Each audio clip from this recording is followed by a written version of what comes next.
मुझे यकीन है कि आप लोगों को जिस प्रकार से मेरे हॉरर स्टोरीज़ पसंद हैं, उसी प्रकार से मेरे हॉरर्स गेम भी पसंद आएँगे। मैंने रिसेंट में आज ही एक ख़तरनाक हॉरर गेम डाला हूँ अपने गेमिंग चैनल ब्लडी सत्य गेमिंग पर। उस गेम की लिंक वीडियो के डिस्क्रिप्शन बॉक्स में डाल दे रहा हूँ। बहुत मज़ा आएगा, लिटरली आज ही खेला हूँ। मैं खुद खेलते-खेलते इतनी बार चिल्ला दिया ना, मतलब लोग जिन लोगों ने देख लिया वो बोल रहे भाई क्या गेम खेले हो ये? कॉमेडी भी लग रहा है और उतने साथ-साथ स्कैरी भी लग रहा है। तो आप भी जाके देखो, एंजॉय करो, लेकिन इस स्टोरी के साथ। चलिए अब आज के इस एक्चुअल वीडियो की शुरुआत करते हैं। तो आज जिस घटना की जानकारी मैं आप लोगों को देने जा रहा हूँ, ये घटना भाई बहनों के साथ घटी और कुछ इस कदर से घटी कि लिटरली बता रहा हूँ, ये लोग ज़िंदगी भर तक उस घटना को कभी भुला नहीं सकते। आज भी उस रात को याद करते हैं तो सबकी रूह तक कांप जाती है। तो हुआ कुछ ऐसा कि कोलकाता में रहने वाला एक साधारण सा परिवार अच्छी खासी अपनी ज़िंदगी काट रहा था, लेकिन इनके परिवार में कुछ ऐसा इंटरनल टेंशन्स चल रही थी। अब परिवार में कुछ इंटरनल टेंशन्स चलती है तो सबसे बड़ा असर किसके ऊपर पड़ता है, बताइए आप लोग? बच्चों के ऊपर। परिवार में 3 बच्चे थे, इतने भी बच्चे नहीं थे लेकिन इस परिवार के बच्चे थे, इसलिए मैं बच्चे कहकर संबोधित कर रहा हूँ। एडल्ट्स थे तीनों। एक का नाम था विशाल, एक का नाम था वर्षा और एक का नाम था प्रियंका। ये तीनों सगे भाई बहन थे। जब से परिवार में टेंशन चल रही थी, इन लोगों का दिमाग भी घूमा हुआ था। सोच रहे थे भगवान जल्दी जल्दी घर की टेंशन खत्म हो तो हम भी अपना माइंड फ्रेश करने के लिए कहीं घूमने फिरने के लिए जाएं। ये लोग काफ़ी समय से प्लान कर रहे थे कि जब सब कुछ ठीक हो जाएगा ना, हम लोग गोवा घूमने के लिए चलेंगे। हाँ, थोड़ा ऑकवर्ड लगता है ऐसा भाई बहन गोवा घूमने जा रहे हैं, थोड़ा ऑकवर्ड, लेकिन ठीक है। ऐसा तो है नहीं कि वहाँ पे गोवा में जाने का कुछ ऐसा नियम है। परिवार का भी मन होता है, जाते हैं भाई, मस्ती करते हैं, इसमें कोई बुराई नहीं है, कुछ गलत नहीं है। हाँ हाँ, तो ये लोग काफ़ी समय से प्लान कर रहे थे और एक दिन ऐसा होता है कि जिस झंझट में इनका परिवार फंसा हुआ था, वो झंझट से परिवार निकल जाता है। अब ये बच्चों के दिमाग में भी रिलैक्स होता है, हाँ यार चलो यार। इनके घर पे ना खुद की एक गाड़ी थी, गाड़ी अच्छी खासी, और उसका ड्राइवर भी था। इन लोगों ने ड्राइवर भी रखे हुए थे, तो कहीं पे भी जाना होता था तो ड्राइवर भैया से बोल देते थे। ड्राइवर का नाम था भोलू। भोलू भाई हमको यहाँ यहाँ जाना है, तो भोलू तैयार। मतलब काफ़ी समय से काम कर रहा था इनके घर पे। और सिर्फ भोलू ही नहीं, भोलू के पिताजी भी इनके घर पे ड्राइवर थे। भोलू ने कभी भी इन लोगों को इनकार नहीं किया था और अपने जैसा ही, अपने बच्चों जैसा ही ट्रीट किया था। तो बस भोलू भैया को बोले इन लोगों ने कि भोलू भैया अगले हफ्ते अपन को चलना है गोवा भाई घूमने के लिए बाय रोड, तो आप रेडी हो ना? बोला कि अरे मैं आप लोगों को मना कर सकता हूँ कि कभी किया हूँ क्या, लेकिन बड़ों से बात कर लेना। इन लोगों ने बोले हाँ हाँ कर लिए, वैसे इतनी टेंशन चल रही थी इतने टाइम से। अब ठीक है, फिर भोलू भैया क्या बोलते हैं कि यार आप लोग गोवा जा ही रहे हो तो मुंबई वालों को भी रख लो ना। दरअसल मुंबई में इनके कजिन्स रहते थे, 2 कजिन, एक का नाम था शिवम और एक का नाम था सिमरन। तो ये विशाल, वर्षा, प्रियंका सोचते हैं कि हाँ भोलू भैया ने तो बढ़िया आइडिया दिए हैं, वो दोनों को भी रख लेते हैं, वो लोग भी गोवा नहीं गए हैं और 3 से भले 5 हो जाएंगे तो और मज़ा आएगा घूमने के लिए। जब टूरिस्ट डेस्टिनेशन जाओ तो ज़्यादा लोग होते हैं और हम उम्र टाइप के ही थे ये लोग, हाँ, तो और अलग ही मज़ा आता है। तो भोलू भैया को बोले कि भोलू भैया एक काम करें क्या, पहले मुंबई चले गया फिर मुंबई से अपन गोवा ले लेंगे। भोलू भैया बोलते क्या टेंशन वाली बात है यार, चलो एक दिन पहले निकल जाएंगे, एक दिन रेस्ट मार लेंगे मुंबई में, फिर गोवा निकल जाएंगे। इन लोगों ने फ़ोन लगाए, शिवम से, सिमरन से बात की और उन लोगों ने बोले नेक काम में देरी क्यों, आ जाओ हम भी तैयार हैं। तो ये लोग डिसाइड की हुई डेट में अपनी गाड़ी में सवार होकर कोलकाता से मुंबई के लिए निकल गए। मुंबई पहुंच गए, एक रात बढ़िया वहाँ पे रेस्ट किए हैं, गाड़ी को भी आराम मिला। फिर इन लोगों ने प्लान किया कि मुंबई से हम शाम के वक्त निकलें, ये कोई 7-8 बजे निकल जाए तो रात रात की जर्नी हो जाएगी और अर्ली मॉर्निंग में हम लोग गोवा पहुंच जाएंगे, क्योंकि मुंबई से गोवा इतनी दूर नहीं है। अब जीवन में पहली बार ये लोग बाय रोड जा रहे थे। ना भोलू भैया को पता था रास्ता, ना इनमें से किसी को भी पता था, लेकिन ठीक है यार, गूगल मैप वगैरह की मदद से निकल ही जाता है। तो ये लोग निकल तो पड़े थे, लेकिन सोचे नहीं थे कि आगे कौन सी खतरनाक चीज़ इनका इंतज़ार कर रही है। थोड़ी आगे जाने के बाद जंगल लग जाता है। रात का वक्त था, लगभग 12:30-1 बज रहे थे। कहाँ पहुँचे थे कहाँ नहीं कुछ अंदाज़ा नहीं है, लेकिन मुंबई सिटी बहुत पीछे छूट गई थी और गोवा सिटी को आने में बहुत टाइम था। बीच रास्ते में अचानक से जंगली एरिया, यहाँ गाड़ी खड़क खड़क खड़क करके रुक जाती है। भोलू भैया को टेंशन होती है, भोलू भैया उतरते हैं और बोनट खोल के देखते हैं। तो पाते हैं कि यार काफ़ी गर्म हो चुका है इंजन। गाड़ी में अक्सर भोलू भैया पानी रखा करते थे, लेकिन आज नहीं था। अब ये फिल्मी सीन क्रिएट हो गया, एक्चुअल लाइफ में इनके साथ हुआ है। भोलू भैया ने बोले कि मुझे थोड़ी आगे से पानी का इंतज़ाम करके आना पड़ेगा। आगे दूर थोड़े कुछ बल्ब वल्ब जलते हुए दिखाई दे रहे हैं। हो सकता है कि वो घर हो और वहाँ से हमको पानी की मदद मिल जाए, वरना गाड़ी अभी चालू नहीं हो पाएगी, और अगर हो भी गई तो इंजन फूकने के पूरे चांसेस हैं। तो ये जो बच्चे थे तुरंत मना कर दिए, नहीं नहीं भैया आप एक काम करो, पानी लेके आओ, टेंशन मत लो, हम तो गाड़ी में बैठे ही हैं ना, आप जाओ आराम से। भोलू भैया ने भी अपने वो पानी लेने के लिए जो भी उनके पास डब्बा वब्बा रहा होगा गाड़ी से निकाले और बढ़ चले आगे आगे आगे आगे, जंगल के रास्ते होते हुए, एक रोशनी का पीछा करते हुए कि शायद वो घर ही हो गया, कोई दुकान या कोई ढाबा। बच्चे लोग गाड़ी में बैठे हुए थे, अपना कोल्ड ड्रिंक पी रहे हैं, चिप्स चल रहे हैं, बातचीत चल रही है, मस्ती मजाक चल रही है। भोलू भैया को गए हुए 20-25 मिनट हो गए।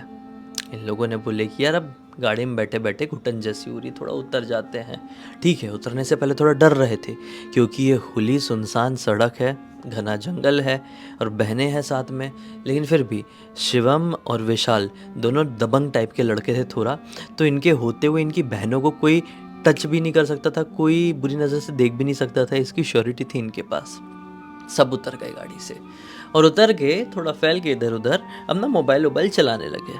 मोबाइल चलाते चलाते अचानक से, लिटरली विश्वास नहीं मानोगे, अचानक से विशाल को ना ऐसे हाथ में ना ठंडी हवा का झोंका सा फील हुआ और एकदम ठंडा ठंडा उसका हाथ होने लगा, राइट वाला। तो ये बोलता है कि क्या हो रहा है मेरे हाथ में, एकदम ठंडा ठंडा।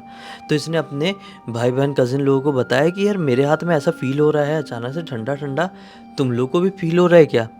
तो लोग हंसने लगे।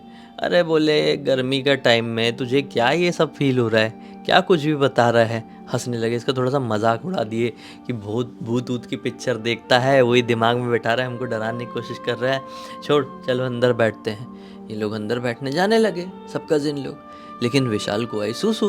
विशाल ने बोला कि मैं थोड़ी आगे से हल्का होके आता हूँ। तो फिर मजाक में बोलता भी है शिवम, देखना कोई भूत ना पकड़ ले ठंडी हाथों वाला, आराम से जाना, कुछ परेशानी होगी तो आवाज़ लगा देना। ये अब थोड़ी आगे हंस के बढ़ चला सुसु करने के लिए। एक पेड़ दिखाई दिया, पेड़ के नीचे खड़े होके ये हल्का होने लगा। नहीं जानता था कि ऐसा कुछ नहीं करना चाहिए।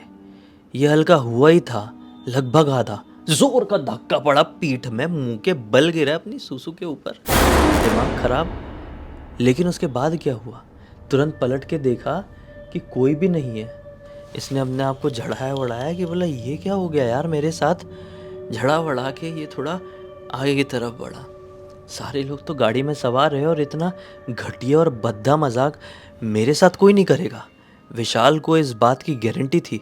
विशाल ने भी कुछ नहीं बोला, ऐसा नहीं कि पूरा गीला वीला हो गया, ऐसा नहीं भाई, थोड़ा साइड में गिरा था, मैंने तो ऐसा बोल दिया था, ऐसा गिर गया। तो भाई बहन तो ऐसे मजाक नहीं करेंगे ना यार, वो दोस्त थोड़ी है, हाँ सगे भाई बहन है। ये गाड़ी में गया और इसके चेहरे को देख के बोले क्या हो गया भाई, इतना घबराया हुआ क्यों लग रहा है? इसने ही बोला नहीं नहीं कुछ नहीं, बस ऐसे ही एक झटका जैसा लगा था, मैं गिरने वाला था। तो फिर इन लोग हंसने लगे, यार तू तो बड़ा अजीब सा डरपोक हो गया। उतने में सामने से भोलू भैया इन लोग को आते हुए दिखाई दिए। भोलू भैया गाड़ी के वो पानी लेकर आए थे, बोनट खोले, पानी भरे, बैठे और 2 सेकंड का रेस्ट लेके एक और बार गाड़ी में, क्योंकि अभी काफ़ी देर से गाड़ी रुकी हुई थी, आधे घंटे से ज़्यादा का समय हो गया था, फिर पानी भी डाल दिए तो गाड़ी हो गई स्टार्ट। अब गाड़ी स्टार्ट हुई, अब विश्वास नहीं मानोगे, जैसे स्टार्ट हुई है भोलू भैया ने एक्सीलेटर मारे हैं कि पीछे वाला जो कांच होता है ना गाड़ी का सबसे पीछे वाला, उसमें किसी ने फट से एक ज़ोर से हाथ मारा है। अब आप सोचो कैसी आवाज़ आएगी कि कोई कार की कांच में ऐसा फट से हाथ मारता है, तो वैसी वाली इन लोगों को एकदम आवाज़ और गूंज गई, कितने ज़ोर से किसने मारा। ये लोग घबरा कर तुरंत पीछे देखे तो पीछे कोई नहीं था, खुला। तो गुस्से में विशाल उतरा कि हमारी गाड़ी को ऐसा किसने मारा। उतर के देखा तो दूर दूर तक विशाल को कोई दिखाई नहीं दिया।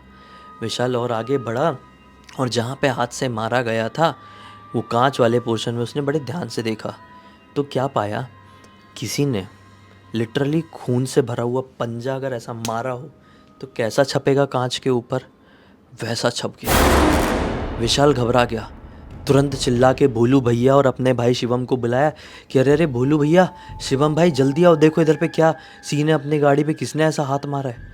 वो दोनों उतर के आए गाड़ी से और देखे, और भोलू भैया उम्र में थोड़े ज़्यादा थे, यही 40-42 साल के थे। वो समझ गए कि कुछ झोल झपाटा है। अरे भाई विशाल, शिवम जल्दी गाड़ी में बैठो, हमको यहाँ से निकल जाना चाहिए, कुछ ठीक समझ में नहीं आ रहा है। ये लोग भी हड़बड़ाते हुए आए, बहनें तीनों डर गई थी, बहनों को कुछ क्लियर नहीं बोले इन लोगों ने। हड़बड़ाते हुए बैठे और बहनें इनके एक्सप्रेशन देख के ज़्यादा घबरा गई थी। बैठे हैं फिर से, मैं विश्वास नहीं मानोगे, इन लोगों ने मुश्किल से 10 मीटर गाड़ी बढ़ाए होंगे अपनी, गाड़ी स्पीड ले ली थी, 10 मीटर आगे बढ़ी होगी कि अचानक से नॉक नॉक नॉक करके आवाज़ सुनाई दी। अब सबसे पीछे तरफ बैठी हुई थी तीनों लड़कियां, मिडिल वाली रो में बैठे हुए थे दोनों भाई, और सबसे आगे बैठे हुए थे भोलू भैया। तो सबसे पहला जो नॉक हुआ ना, वो लड़कियां जहाँ बैठी थी वो वाली विंडो वाली कांच में हुआ। लड़कियां पलट के देखी और ज़ोर से चिल्ला दी। फिर दूसरा वाला नॉक हुआ शिवम और जो अपना विशाल बैठा हुआ था वो वाले कांच में। ये देख के दंग। अब जो भी था भाई, वो भागते हुए भोलू भैया जो ड्राइवर कर रहे थे उनके मुंह के बिल्कुल बाजू में बाहर दौड़ रहा है। वो गाड़ी चल रही है अच्छी खासी स्पीड में। भोलू भैया ने क्लियर देखे कि साला ये जो दौड़ रहा है ना, इसने कपड़े पहने ही नहीं है, आदमी है, पूरा गंजा है, और चेहरे पूरा ऐसा सुकड़ा सुकड़ा सुकड़ा सा है, और आँख बहुत बड़ी बड़ी है, और हंस रहा है, लिटरली दांत नहीं है इसके। इसके हुलिये को देखकर भोलू भैया इतनी ज़ोर से घबरा गए कि इतनी तेज़ कौन कोई कैसे दौड़ सकता है, और ऐसा कोई क्यों दौड़ रहा है, क्या ये हम कुछ नुकसान पहुंचाना चाह रहा है। भोलू भैया की ड्राइविंग से हो गया गाड़ी का डिसबैलेंस, और गाड़ी सही में लिटरली रोड से उतर गई, और थोड़ी आगे था एक पेड़, और फिर मैं घाट करके घुसाई ये इतनी बुरी तरह से। गाड़ी स्पीड पकड़ ली थी भाई, और सीधे पेड़ में जाके घुस गया। ये बड़ा पेड़ था। अब इन लोगों को इतना तो ध्यान नहीं वो कौन सा पेड़ था कौन सा नहीं, लेकिन जैसे ही टकराई ना गाड़ी, भोलू भैया का ये खुल गया पूरा। समझ रहे आप लोग? भोलू भैया मतलब वहीं पे क्या चीज़ से टकराया, सिर क्या नहीं, पूरा सर खुल गया। उसके बाद शायद भोलू भैया ऑन द स्पॉट ख़त्म हो गए। यहाँ पे ये लोग पता नहीं क्या गाड़ी ऐसी पिच की, इनकी गाड़ी खुल नहीं रही, इनका दरवाज़ा खुल नहीं रहा है। लात मार मार के शिवम और विशाल ने खोले ही हैं, नीचे उतरे, तीनों लड़कियां नीचे उतरी, भोलू भैया को चेक किए, लेकिन भोलू भैया का शरीर पड़ गया ठंडा, सांसें नहीं चल रही है। लड़कियां रोने लगी, शिवम को भी रोना जैसा आ गया, विशाल को भी। लेकिन इतने में ही, विश्वास नहीं मानोगे, इतने में ही शिवम को और वर्षा दीदी को सामने की तरफ वही आदमी दिखाई दिया रोड में, जो घूर घूर कर इनको देख रहा था, और खड़ा नहीं था भाई, बैठा हुआ था। उसी समय इन लोगों ने फोटो खींच ली उसकी। आप देख रहे हो, ये है उसकी फोटो। ये घबरा गए। विशाल ने बोला कि तुम लोग चिंता मत करो, तुम लोग रुको, मैं जाता हूँ उसकी ऐसी तैसी करके आता हूँ। शिवम ने विशाल को रोका भी, लेकिन विशाल नहीं रुका और एकदम गुस्से में उसके पास चले गया, और देखा बैठा हुआ है। फिर ये बोलता है कि भाई कौन हो तुम, और इतनी रात गए ऐसे, क्या तुम्हारे कारण हमारी गाड़ी का क्या हाल हुआ, ऐसा बोल के जैसे मारने वाला विशाल दो झापड़ उसको कि वो खड़ा हुआ भाई। और इसकी आंखों में बड़ी ध्यान से देखा, आंखों में देखते देखते उसकी आंख हो गई सफ़ेद। इतनी ज़ोर से इसका दिमाग वहीं पे वाइब्रेट किया ना, जैसे करंट लगा है दिमाग में, करंट लगा है, जैसे कि मानो इसके दिमाग को किसी ने पकड़ के ऐसे झंझोड़ दिया हो। उसकी आंख देख के ये पूरा वैसा हो गया। बस इतना ही बोला है उसने, क्यों रे, घूमने नहीं जाना है, मुझसे लड़ना है क्या, ऐसा जैसे उसने बोला, और कूदा है इसके ऊपर, और गला ऐसा दबा रहा है ज़मीन में, पटक के गला दबा रहा है। ये पूरा झटपटा गया, पूरी सांस रुकने जैसी हो गई पूरी। बस ये गया ही था कि किसी ने मुंह में भात से पानी डाला। आँख खुली तो ये कहाँ था पता है, कहीं और नहीं, वही वो पेड़ के पास सूसू कर रहा था ना, धक्का से गिरा था, ये वहीं पर था। और ये सारी चीज़ जो अब तक हुई थी इसके साथ, इसके लिए तो पूरी तरह से रियलिस्टिक थी, लेकिन ये कहीं पर अटक गया था। जो पानी पड़ा, ये भोलू भैया ने इसके ऊपर पानी डाले। बोले क्या हो गया विशाल, इधर सूसू के पास क्या पड़ा हुआ है अपनी, उठ जल्दी। उसको हाथ पकड़ के उठाए हैं और वो भी हाँफते हुए भागते हुए गाड़ी में बैठा। बोला भैया जल्दी यहाँ से गाड़ी निकालो, सवाल मत करो, फुर्ती में गाड़ी निकाल लो। भैया ने भी इसकी बात को समझे कि लड़का घबराया हुआ है, कुछ तो फील किया है। भैया ने तेज़ी से गाड़ी आगे कर ली है। थोड़ी आगे जाने के बाद हनुमान चालीसा लगवाया था इसने बीच में। जब हनुमान चालीसा ख़त्म हुई फिर इसको ज़बरदस्ती करके पूछे कि भाई क्या हुआ था तेरे साथ, बताएगा? तू कैसा अटक गया था? हम तेरे को कब से हिलाने की उठाने की कोशिश कर रहे थे, बस तू अटका हुआ था। और फिर एक मोमेंट ऐसा आ गया था, चेहरा पूरा लाल पड़ने लगा था तेरा, और फिर उसके बाद ऐसा लग रहा था तू सांस नहीं ले पा रहा है। फिर भोलू भैया किस्मत से उतनी देर में वो पानी का डब्बा लेके अगर तेरे मुंह पे पानी मारे तब तू झाँक पाया, तुझे हो क्या गया था। अब इसने पूरी बात बताया और इन लोगों ने इसको बताया तू तो सूसू करने गया था पेड़ के नीचे, उसके बाद तू उठ के वापस ही नहीं आया। तू क्या बता रहा है कि गाड़ी में बैठे पंजा मारा किसी ने, कोई दौड़ के आया, गाड़ी ठुक गई। अरे गाड़ी भाई सब कुछ सही सलामत है, तू क्या खुली आंखों से सपना देखने लगा था?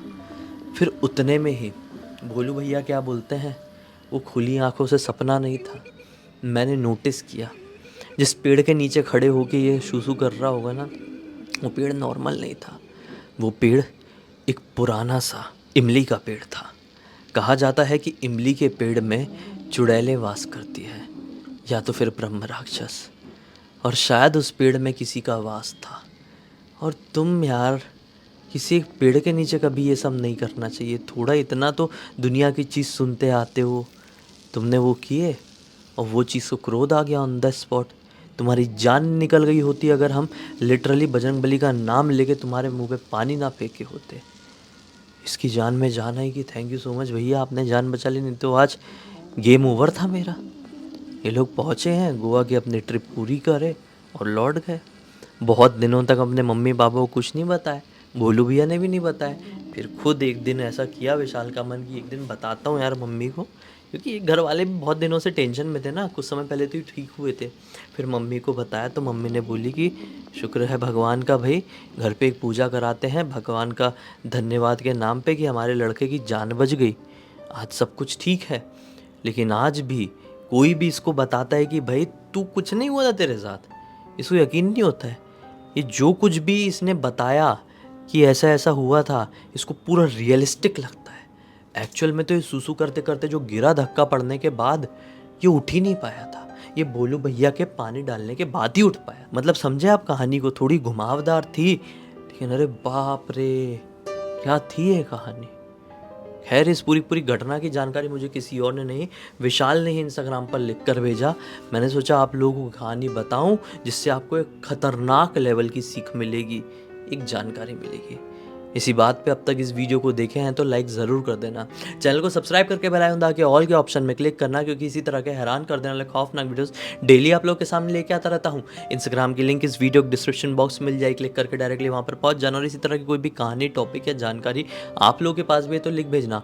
हो सकता है मेरा अगला वीडियो कल आपके हिसाब से ही बन रहा हो। तो चलिए कल फिर से मिलता हूँ, तब तक के लिए बहुत बहुत धन्यवाद। आपका दिन शुभ हो।